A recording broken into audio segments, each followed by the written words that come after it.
Bonjour et bienvenue pour cette nouvelle vidéo de la chaîne MrCSE.fr. Aujourd'hui, le thème que je souhaiterais aborder avec vous, c'est cet avantage. Cet avantage collectif à négocier avec l'employeur. Vous êtes élu du CSE, l'année a été, ma foi, plutôt bonne. Vous avez reçu les comptes annuels, vous les avez analysés, l'entreprise fait d'excellents bénéfices et vous vous dites, c'est peut-être le moment de négocier avec l'employeur des avantages. Peut-être que les NAO sont passés, probablement, négociation annuelle obligatoire. Peut-être que vous en avez eu vent au CSE et peut-être que vous n'avez pas obtenu énormément de ce que vous souhaiteriez en hausse générale des salaires. C'est peut-être le moment de réfléchir à d'autres options moins douloureuses pour l'employeur. Car une hausse générale des salaires, ça augmente également non seulement le brut, mais également les cotisations sociales. Vous le savez probablement, il existe d'autres avantages que l'employeur peut remettre aux salariés de manière collective, qui bénéficient à tout le monde, et qui, eux, sont totalement exonérés de cotisations sociales. Alors, quels sont-ils? 7 propositions à vous faire. La première, très connue, les fameux titres restaurants. Les titres restaurants, déjà, première chose, c'est pas possible s'il y a un self dans l'entreprise. Mais s'il n'y a pas de self inter-entreprise, d'entreprise ou inter-entreprise, eh bien, il est tout à fait possible pour les salariés de bénéficier des titres restaurants. C'est un avantage très régulièrement apprécié des salariés. Pour l'année 2024, les plafonds ont encore été majorés au rythme de l'inflation. Petit rappel, les titres restaurants sont exonérés de cotisations sociales à condition que l'employeur prenne à sa charge entre 50 et 60% de la valeur faciale du titre. Le solde est pris en charge par le salarié lui-même, qui a une réduction de son salaire. Pour le moment, ça reste très appréciable. Le plafond maximum du titre, c'est 14,36 € par jour de présence, ce qui est quand même très intéressant. La dépense maximum quotidienne, c'est 25 €. C'est le montant maximum qu'on peut utiliser avec son titre restaurant pour déjeuner dans un restaurant ou, du coup, pour aller manger faire vos courses. Utilisez vos titres restaurants pour faire vos courses dans les grandes surfaces. Alors, pour l'instant, la dérogation fonctionne encore. Pour l'année 2024, rien ne dit qu'en 2025, elle soit de nouveau mis en conformité. Peut-être qu'à partir de 2025, tel que c'est prévu, vous pourrez l'utiliser que dans, effectivement, les restaurants. Voilà. Deuxième avantage, moins connu celui-ci, la prime carburant. La prime carburant peut être versée par l'employeur pour les déplacements du domicile au lieu de travail. Le tout dans la limite de 400 € par an et par salarié, ça fait un peu plus de 30 € par mois si on divise par 12. Ça permet de contribuer aux frais de carburant du salarié pour aller au travail. Voilà. Donc ça c'est quand même très avantageux pour les salariés et surtout c'est totalement exonéré de cotisation sociale si le plafond que vous avez indiqué est respecté. Parallèlement à ça, je vous rappelle que là c'est obligatoire, tout employeur a l'obligation de prendre à sa charge la moitié de l'abonnement transport en commun des salariés. Que ce soit la SNCF, que ce soit la RATP, si vous vivez dans la région parisienne, ou de tout autre réseau de transport en commun dans les villes dans lesquelles vous habitez. L'abonnement est pris à sa charge à la moitié par l'employeur. Il a même la possibilité d'en prendre en charge jusqu'à 75% sans avoir de cotisation sociale à payer. Mais le minimum légal, c'est la moitié.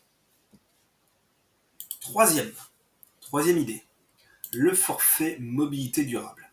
C'est assez à la mode. Les transports en commun verts, que sont le covoiturage, même si c'est avec un véhicule thermique, entre plusieurs salariés, l'utilisation d'un vélo, qu'il soit électrique ou pas, ou tout autre moyen respectueux de la nature.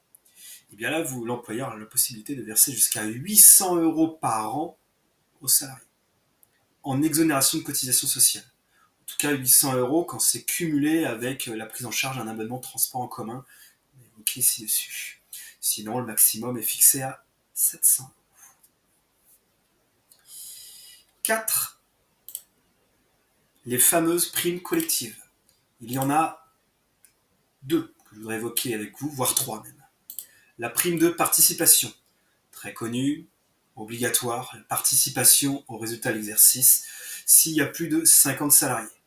Je vous ai remis la formule, la moitié fois le bénéfice fiscal moins 5% des capitaux propres au prorata de la division entre le salaire et la valeur ajoutée. C'est obligatoire, donc tant mieux, s'il y a plus de 50 salariés, mais le versement n'existe que si le montant de votre bénéfice fiscal de la société excède 5% des capitaux propres. Sinon, il n'y a pas de prime. L'inconvénient, c'est que c'est bloqué 5 ans. On peut débloquer avant, c'est soumis à impôt sur le revenu, sauf si c'est dans des cas exceptionnels comme mariage, etc. Règle généralement, vous connaissez. Alors, qu'est-ce qu'on peut négocier dedans? On peut néanmoins négocier la répartition entre les salariés.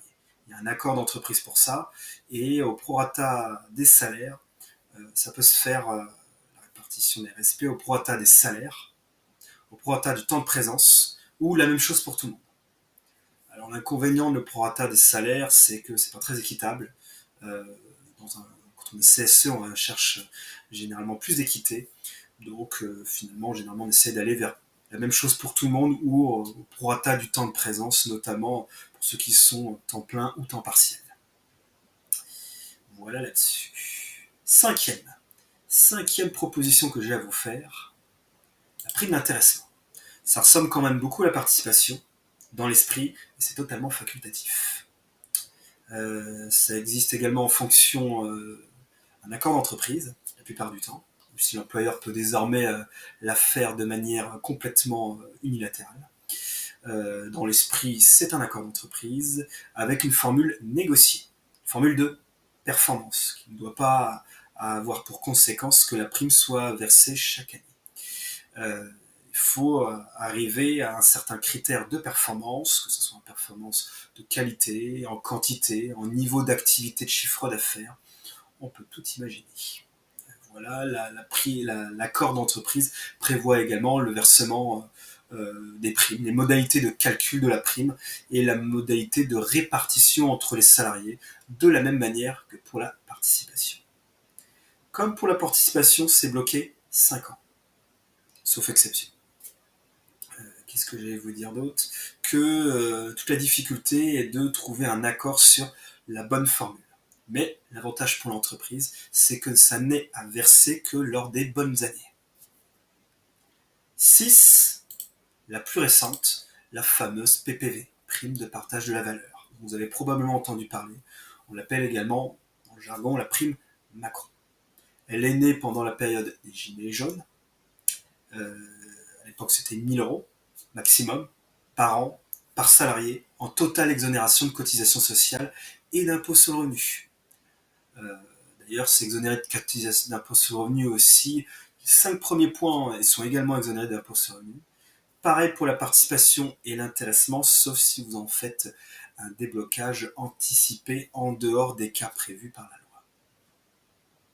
La PPV, maintenant, elle a été vachement augmentée, puisque maintenant elle est de 3 000 €. Et ça peut être jusqu'à 3 000 € par an, par salarié, et même 6 000 € dans certaines situations, notamment quand il y a un accord d'intéressement existant. Et donc du coup c'est très avantageux, puisque là ça ne dépend pas d'une formule. Par contre, gros inconvénient, depuis le 1er janvier 2024, ce n'est plus exonéré d'impôt sur le revenu. Sauf s'il y a moins de 50 salariés, on bénéficie encore de l'exonération d'impôt sur le revenu, et sauf, pour les plus de 50 salariés, si c'est mis sur un PEE, un plan épargne entreprise ou inter-entreprise, un plan d'épargne en tout cas, et qui sera bloqué donc pendant 5 ans. Voilà. Moi, je la recommande en tout cas aux salariés de la réclamer dans les CSE, notamment quand vous voyez que l'entreprise a fait une bonne année. L'avantage pour l'employeur, c'est qu'il n'y a pas forcément de pérennité. C'est également un inconvénient pour les salariés. Mais en l'absence d'accord sur une hausse du salaire, une PPV, c'est un moindre mal. 7. Et ce dernier truc que je vous dirais, la hausse du budget des œuvres sociales.